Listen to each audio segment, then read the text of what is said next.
Chapter 5 heat, ये chapter करेंगे हम आज, और इस चैप्टर को हम पार्ट्स में करेंगे और सभी पार्ट्स आपको इसी वीडियो की डिस्क्रिप्शन में और प्लेलिस्ट में मिल जाएंगे। डियर स्टूडेंट्स, चैनल पर math, Hindi, science, social science, Sanskrit सभी सब्जेक्ट के वीडियोस अवेलेबल हैं। आप एक बार वीडियो की डिस्क्रिप्शन और प्लेलिस्ट को चेक कीजिए, आपको सभी वीडियोस मिल जाएंगे। तो शुरू करते हैं chapter number 5 heat. We all familiar with the sensation of hot and cold. हम सब हॉट और कोल्ड के बारे में, सेंसेशन के बारे में हम पहले से ही फैमिलियर हैं, पहले से ही हम जानते हैं कि गर्म क्या होता है, ठंडा क्या होता है। On a hot summer day we find it comfortable to walk bare foot on a cemented floor as it is too hot. On a hot summer day, कोई गर्मी का गर्म दिन हो कोई, तो फिर हम उसमें अगर सीमेंटेड फ्लोर है, कोई सीमेंट से बना हुआ फ्लोर है, तो उस पर हम नंगे पाँव नहीं चल सकते क्योंकि वो बहुत ही गर्म होता है। ड्यूरिंग विंटर मंथ्स, और सर्दियों के महीनों में, we will find that very floor as being too cold. और सर्दियों के दिनों में हमें यही जो फर्श है वो क्या लगेगा, बहुत ही ज़्यादा ठंडा लगेगा। We express the degree of hotness of a body through its temperature.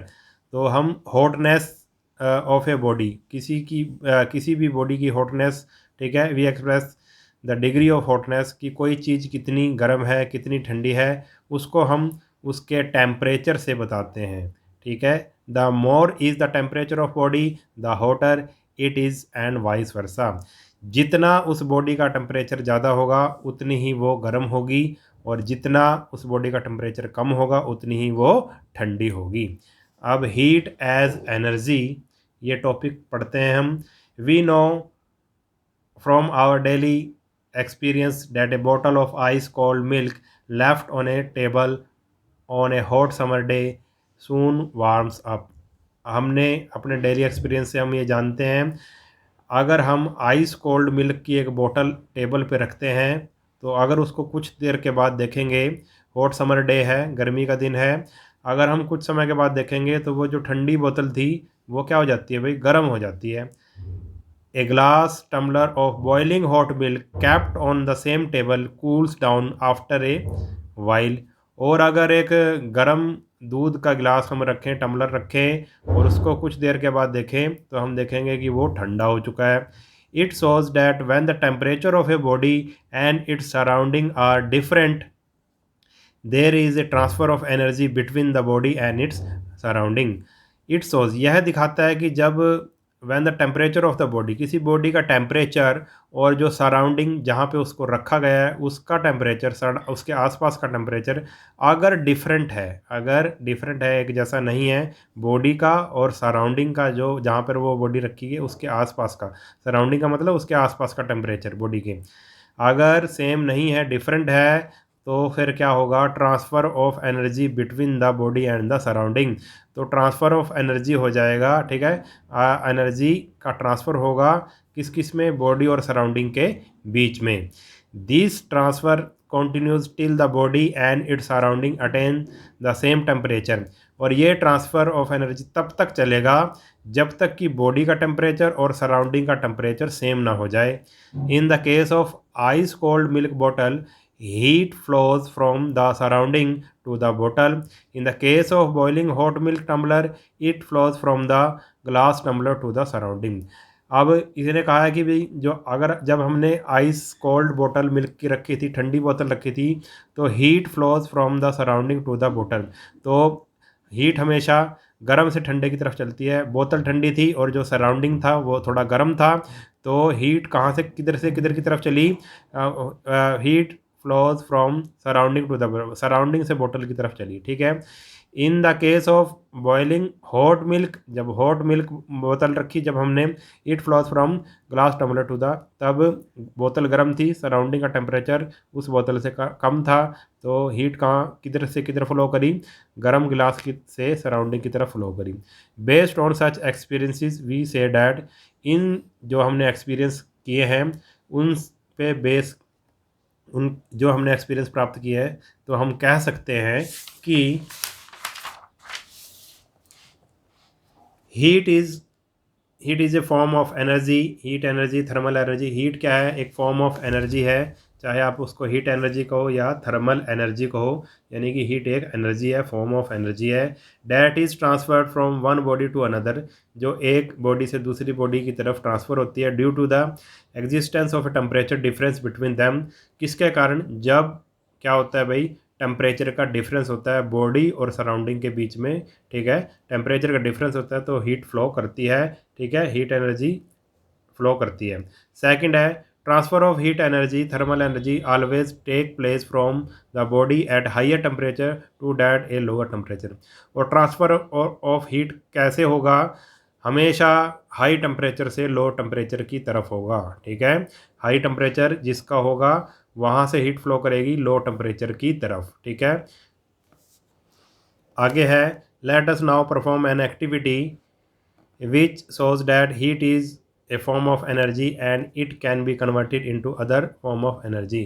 अब एक एक्सपेरिमेंट करेंगे, अब उसमें देखेंगे हम कि जो हीट है वो क्या है? एक फॉर्म ऑफ एनर्जी है और उसको दूसरी उसमें कन्वर्ट किया जा सकता है। It can be converted into other form of energy, दूसरी फॉर्म ऑफ एनर्जी में उसको कन्वर्ट किया जा सकता है। एक्सपेरिमेंट देखो, एक्टिविटी देखो, to show that we can get other form of energy from heat, ठीक है। हम दूसरी एनर्जी भी ले सकते हैं हीट से। कैसे? Take a vessel half filled with water, एक बर्तन लो, उसमें आधा पानी भरो, cover it with a light aluminium lid and heat it over a flame, और उसको एक ढक्कन से, एल्यूमिनियम के हल्के ढक्कन से ढक दो उसको और उसको आग पे रख दो। We will see that the water start boiling after a while, हम देखेंगे कुछ देर के बाद वो पानी उबलने लगेगा। The lid then rises up, और जो ढक्कन है फिर वो क्या हो जाएगा? ऊपर उठ जाएगा। And falls down again and again, और वो falls down again and again, बार बार उठेगा बार बार गिरेगा, बार बार उठेगा बार बार गिरेगा। इसका मतलब क्या हो रहा है? हेयर द स्टीम, जो हमने गर्म किया था, जो हीट दी थी, उसकी स्टीम बन गई। Here the steam formed by heated water, जो पानी को गर्म किया यही हीट थी, उससे स्टीम बनी। कुड रेज द लिड, यही जो स्टीम थी यही जो लिड को उठा रही है, इस ढक्कन को उठा रही है।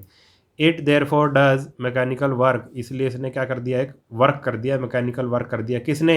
स्टीम ने। और स्टीम को एनर्जी किसने दी? हीट ने, ठीक है। This was that heat is a form of energy, इससे पता लगता है heat is a form of energy and it can be use to mechanical work, और इससे मैकेनिकल वर्क भी किया जा सकता है। अब आगे आ गया भाई, in early days heat was considered as a fluid that flowed from a hotter body to a colder body. अब पुराने समय में क्या होता था, अभी वैज्ञानिक ये मानते थे कि जो हीट है वो एक फ्लूइड है, वो एक लिक्विड है जो किधर से किधर चलता है? हॉटर बॉडी से, गर्म बॉडी से ठंडी बॉडी की तरफ चलता है, ठीक है। The weightless and colourless fluid was called the calorific, और इस कैलोरीफिक कहा गया, इस जो वेटलेस और कलरलेस जो फ्लूइड था, लिक्विड था, उसको कैलोरीफिक कहा गया। This theory was shown to be incorrect by the experiment of physicist like Davy, Count, Rumford and Joule, who showed that heat is just a form of energy. बाद में इस theory को नकार दिया गया, इसको गलत साबित कर दिया गया, जब कुछ फिजिस्ट थे, जो वैज्ञानिक थे, जैसे कि डेवी है, काउंट रमफोर्ड है और जूल है, उन्होंने एक्सपेरिमेंट किए और बताया कि भाई ये बात तो गलत है, हीट क्या है? एक फ्लूइड नहीं है। Who showed that heat is just a form of energy, उन्होंने बताया कि हीट जस्ट एक फॉर्म ऑफ एनर्जी है। आगे क्या है भाई? हीट एंड टेम्परेचर, ठीक है। आप पढ़ेंगे हम हीट एंड टेम्परेचर के बारे में। We often observe that when we heat a body its temperature rises, हम अधिकतर ये ऑब्ज़र्व करते हैं जब हम किसी बॉडी को हीट देते हैं, ठीक है, गर्म करते हैं, तो उसका टेम्परेचर बढ़ जाता है। This indicate that heat and temperature are related to each other, इससे पता लगता है कि जो हीट और टेम्परेचर है वो एक दूसरे से रिलेटेड हैं। Heat is the energy of a body that is due to the motion of its constituents particle molecule. Heat क्या है? Heat is the energy of, heat is the energy of a body, heat क्या energy है body की, that is due to, वो किसके कारण है? जो उसके जिस बॉडी से मतलब बॉडी जिस मॉलिक्यूल से बनी है, ठीक है, वो क्या करते हैं भाई? मोशन ऑफ इट्स, वो मूव करते हैं, इसी के कारण heat is energy of a body that is due to motion of, heat क्या है? उस बॉडी की एनर्जी है जो उस जिससे वो बॉडी बनी है जिन पार्टिकल से जब वो मोशन में होते हैं। Temperature on the other hand is just A indicator of this energy. और टेम्परेचर सिर्फ क्या है, एक इंडिकेटर है, उसको बताने वाला है, just an indicator of this, इस एनर्जी को बताने का एक इंडिकेटर है, बताने का एक तरीका है। Even a cold object possesses heat energy due to the motion of its particle. और एक जो कोल्ड ऑब्जेक्ट होता है, एक ठंडा ऑब्जेक्ट होता है, कोई ठंडी चीज़ होती है, उस वो भी हीट एनर्जी उसमें होती है, किसके कारण, जो जिन पार्टिकल से वो बना होता है, मोशन ऑफ इट्स पार्टिकल। ठीक है, ठीक है। व्हेन वी ऐड और रिमूव हीट, जब हम ऐड हीट को ऐड करते हैं, ये रिमूव करते हैं heat from a body, body से, motion of its molecule becomes faster and slower. जो जब उसकी मतलब किसी बॉडी में से हीट दी जाती है, ली जाती है, तो उसके जो मॉलिक्यूल होते हैं उस बॉडी के, उनकी जो मोशन होती है या तो कम हो जाती है मोशन उनकी, या फिर तेज़ हो जाती है। अब आगे हम पढ़ेंगे इफेक्ट ऑफ हीट के बारे में, हीट से क्या क्या प्रभाव पड़ता है। When a body is heated various types of physical and chemical changes are observe to take place. जब एक बॉडी को गर्म किया जाता है तो कुछ उसमें फिजिकल और केमिकल चेंज होते हैं। We list below some of the main effects of heat. कुछ हम इफेक्ट पढ़ रहे हैं अब हीट के, क्या क्या इफेक्ट पड़ते हैं। फिजिकल चेंजेस क्या क्या होते हैं, change in temperature. We all know that addition and or removal of heat or from or from a body brings about a change in its temperature. हम ये जानते हैं जब किसी बॉडी को हीट दी जाती है या उससे हीट ली जाती है, हीट को ऐड किया जाता है, रिमूव किया जाता है, तो उसके बॉडी जो बॉडी होती है उसके टेम्परेचर में चेंज आता है। Addition of heat of a body usually raises its temperature. अधिकतर क्या होता है, जब किसी बॉडी को हीट दी जाती है तो उसका टेम्परेचर बढ़ जाता है। Whereas removal of heat, जब हीट निकाल ली जाती है from a body lowers its temperature. और अधिकतर ये होता है जब किसी बॉडी में से हीट ले ली जाती है तो फिर उसका टेम्परेचर डाउन हो जाता है, कम हो जाता है, अधिकतर ऐसा ही होता है। चेंज ऑफ स्टेट दूसरा है भाई, फिजिकल चेंज है, change of state. Under appropriate conditions addition or removal of heat to or from a body can also bring about a change in state. जो उसकी जब किसी कंडीशन में क्या होता है, जब हीट दी जाती है, ऐड की जाती है, रिमूव की जाती है, तो उसकी बॉडी की चेंज इन स्टेट, ठीक है, उसकी अवस्था बदल जाती है। फॉर एग्जांपल देखो क्या एग्जांपल दिया है। On putting a tray of water in the freezer compartment of a refrigerator the water freezes to form ice. ठीक है, अगर हम एक ट्रे पानी से भरी हुई फ्रिज के जो हमारा फ्रिज है उसको हम फ्रीजर में रख दें, ठीक है, तो क्या होगा, उस पानी से बर्फ़ बन जाएगी। ठीक है, ice as we know is the solid of form of water. ठीक है, उसकी स्टेट में चेंज हो गया, पहले वो क्या थी भाई, लिक्विड था पानी, उसके बाद क्या बन गया, वो बर्फ़ में बदल गया, सॉलिड हो गया, तो उसकी स्टेट में चेंज आ गया, उसकी अवस्था बदल गई। ठीक है, similarly when water is heated over a flame, इसी तरह से अगर वाटर को अगर गर्म किया जाता है तो क्या होता है, इट स्टार्ट बॉइलिंग, या उबलना शुरू हो जाता है, गेट्स कन्वर्टेड इनटू स्टीम, और ये स्टीम में बदलना शुरू हो जाता है, भाप में बदलना शुरू हो जाता है। तो अब वो क्या है भाई, गैस में बदल रहा है पानी, लिक्विड से। Steam as we know is the gaseous or vapour form of water, और स्टीम हमें पता है वाटर की गैसियस फॉर्म है, गैस की फॉर्म है, या फिर हम वेपर फॉर्म भी कह सकते हैं। ठीक है, इसमें भी वाटर की स्टेट चेंज हो रही है, वाटर की अवस्था बदल रही है। तीसरा है भाई thermal expansion. Most of solid liquid and gases are known to expand on heating. अधिकतर जितने भी सॉलिड हैं, लिक्विड हैं या गैसेस हैं, जब उनको हीट दी जाती है तो वो एक्सपेंड हो जाते हैं, वो फैल जाते हैं। This phenomena is called thermal expansion. इस फिनोमिना को थर्मल एक्सपेंशन बोलते हैं। For example the metal rim to be put on a cart wheel is designed to have smaller diameter than that of the wheel। For example जब एक cart wheel होती है जो, ठीक है, लकड़ी की होती है, जो लकड़ी का पहिया होता है, उसमें जब लोहे का रिम चढ़ाया जाता है तो लोहे का जो रिम होता है वो थोड़ा छोटा रखा जाता है, क्योंकि जब उसको गर्म करेंगे तो क्या हो जाएगा, वो फैल जाएगा और उस लकड़ी को पकड़ लेगा। ठीक है, when this rim is heated, जब इस रिम को हीट किया जाता है तो इट बिकम्स रेड हॉट, ये बिल्कुल लाल गर्म हो जाता है और फैल जाता है, एक्सपैंड हो जाता है। And slips on the wheel easily, और व्हील के ऊपर आसानी से चढ़ जाता है। व्हेन इट इज़ कूल्ड, और जब ये ठंडा होता है, it contract and grip the wheel firmly. जब ये ठंडा होता है तो ये ठंडा होके सिकुड़ जाता है और जो व्हील होता है उसको अच्छे से पकड़ उसमें आ जाती है। ठीक है, तो ये थी भाई थर्मल एक्सपेंशन। ठीक है, तो 3 हमने पढ़े हैं भाई। चेंज इन टेम्परेचर होता है, हीट देने से अधिकतर बॉडीज़ का टेम्परेचर बढ़ जाता है और हीट लेने से कम हो जाता है। चेंज इन स्टेट हो जाता है, बॉडी की अवस्था बदल जाती है हीट देने से या लेने से। थर्मल एक्सपेंशन होता है, बॉडी जो सॉलिड लिक्विड और गैसेज हैं अधिकतर हीट देने से फैल जाती हैं। और उसके बाद है भाई केमिकल चेंजेस। ये तो है फिजिकल चेंजेस, केमिकल चेंजेस भी अब पढ़ लेते हैं। Many chemical changes take place only when the reactant are heated up. जब हम रिएक्टेंट जो रिएक्शन कर रहे हैं आपस में उनको जब हीट दी जाती है तो बहुत से केमिकल चेंजेस होते हैं। For example, we can prepare oxygen, हम ऑक्सीजन बना सकते हैं in the laboratory by heating potassium chlorate along with magnesium oxide as a catalyst over a flame. जब हम पोटेशियम क्लोरेट को हीट देते हैं, फ्लेम में गर्म करते हैं, मतलब आग में जलाते हैं, तो ऑक्सीजन बनती है। और उसमें क्या डालना पड़ेगा, magnesium oxide as a catalyst भी उसमें डालना पड़ेगा। ठीक है, यानी कि हीट देने से केमिकल चेंजेस होते हैं। आगे है, do you know, it is interesting to know that ice and cast iron are two of the few solid that contract on heating.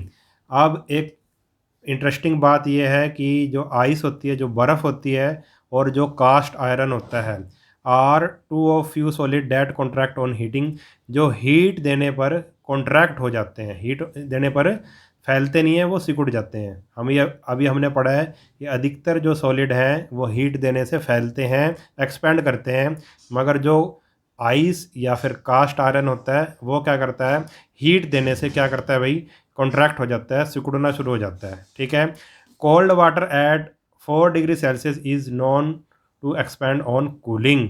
अब कोल्ड जो वाटर होता है, जब वाटर का टेम्परेचर 4 डिग्री पे हो जाता है तो वो एक्सपेंड होना शुरू हो जाता है। ठीक है, this special property of water help us to understand why water pipe sometime burst at very cold places.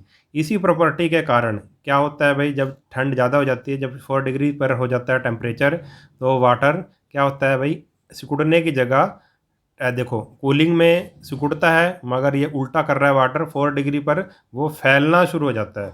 जब फैलना शुरू हो जाता है तो क्या होता है भाई, जो पाइप्स हैं, जब ठंड पड़ती है ज़्यादा तो वाटर पाइप्स हैं, जो पहाड़ी इलाकों में जैसे ठंड पड़ती है तो वाटर पाइप वहाँ की क्या हो जाती हैं भाई, फट जाती हैं।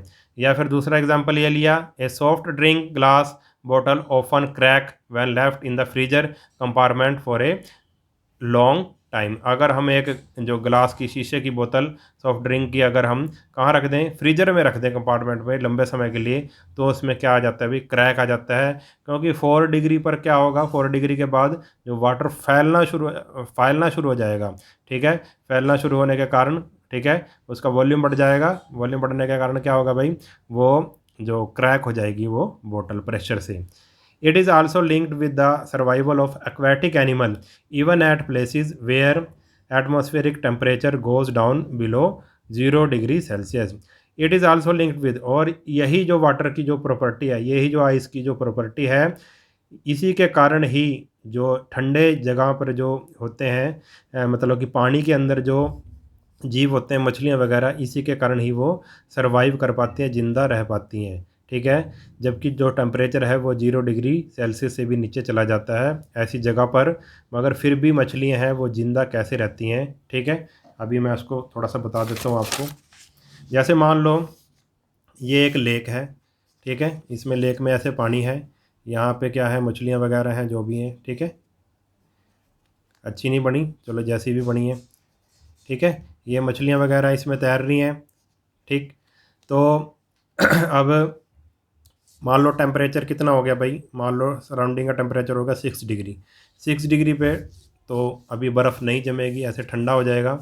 जब पहले जितना ठंडा होएगा उतना क्या है भाई, ऊपर वाला जो पानी है वो क्या है भाई, भारी हो जाएगा, क्योंकि ठंडा होने पर सिकुड़ता है। सिकुड़ने पे आप ऐसे लगाओ कि उसकी डेंसिटी बढ़ जाएगी और वो भारी होना शुरू हो जाएगा पानी। तो भारी होना शुरू हो जाएगा तो ये जो ठंडा पानी है ये नीचे आना शुरू कर देगा और इसकी जगह जो हल्का पानी है वो ऊपर आना शुरू हो जाएगा। ठीक है। और फिर जैसे ही टेम्परेचर 4 डिग्री सेल्सियस होता है, जैसे ही टेम्परेचर 4 डिग्री सेल्सियस पे होता है, तो अब क्या होगा, अब ये पानी सिकुड़ेगा नहीं, कॉन्ट्रैक्ट नहीं करेगा, अब ये एक्सपैंड करेगा। एक्सपैंड करने से इसकी जो डेंसिटी है वो कम हो जाएगी, यानी कि इसका आप कह सकते हो इसका भार, जो इसका वेट है वो क्या हो जाएगा भाई, कम हो जाएगा। अब ये पानी हल्का हो जाएगा, अब ये नीचे ये नहीं जाएगा। ठीक है। अब ये नीचे नहीं जाएगा, हल्का होने के कारण ये ऊपर ही रहेगा। 0 डिग्री पे क्या होगा भाई, बर्फ़ जम जाएगी। तो बर्फ़ जमने पर फिर एक पानी ऐसे बर्फ़ की एक परत ऊपर जम जाएगी। ठीक है। और बर्फ़ भी क्या होती है भाई, पानी से हल्की होती है। ठीक है। क्योंकि अभी अभी हमने किया है, जो पानी है 4 डिग्री के बाद वो एक्सपैंड होना शुरू हो जाता है, तो बर्फ़ एक्सपैंड होनी शुरू हो जाती है। इससे उसकी डेंसिटी क्या हो जाती है भाई, कम हो जाती है और वो हल्की हो जाती है और ऊपर तैरने लगती है। तो ऊपर तो इस लेक के ऊपर तो क्या बन जाएगी, एक बर्फ़ की परत ऐसे बन जाएगी। ठीक है। और ये बर्फ़ नीचे नहीं जाएगी। ठीक है। और नीचे का जो टेम्परेचर है वो इससे कम रहेगा, 0 डिग्री से वो कम रहेगा, इसलिए सारी झील नहीं जमेगी। ऊपर ऊपर की जो झील है, ऊपर ऊपर की जो लेक है वो जम जाएगी और नीचे पानी ही रहेगा। इसलिए ये जो एक्वेटिक एनिमल हैं ये इसलिए पानी में ज़िंदा रहते हैं। अगर सारी की बर्फ़ जम जाती तो फिर ये जितने भी एक्वेटिक एनिमल्स हैं वो सभी मर जाते। ठीक है। तो यही कारण है, इसी पानी के बिहेवियर के कारण ही जो एक्वेटिक एनिमल्स हैं वो ज़िंदा रहते हैं। ठीक है। और ये जो बर्फ़ जो जमती है फिर ये ठंड को नीचे नहीं जाने देती। ठीक है। ये एक इंसुलेटर का काम करती है। ठीक है। तो इस वीडियो में हम इतना ही करेंगे। अगर वीडियो आपको अच्छा लगा है तो चैनल को सब्सक्राइब कर लेना और वीडियो को अपने सभी दोस्तों के साथ शेयर ज़रूर कर देना। मिलते हैं नेक्स्ट वीडियो में, तब तक के लिए नमस्कार।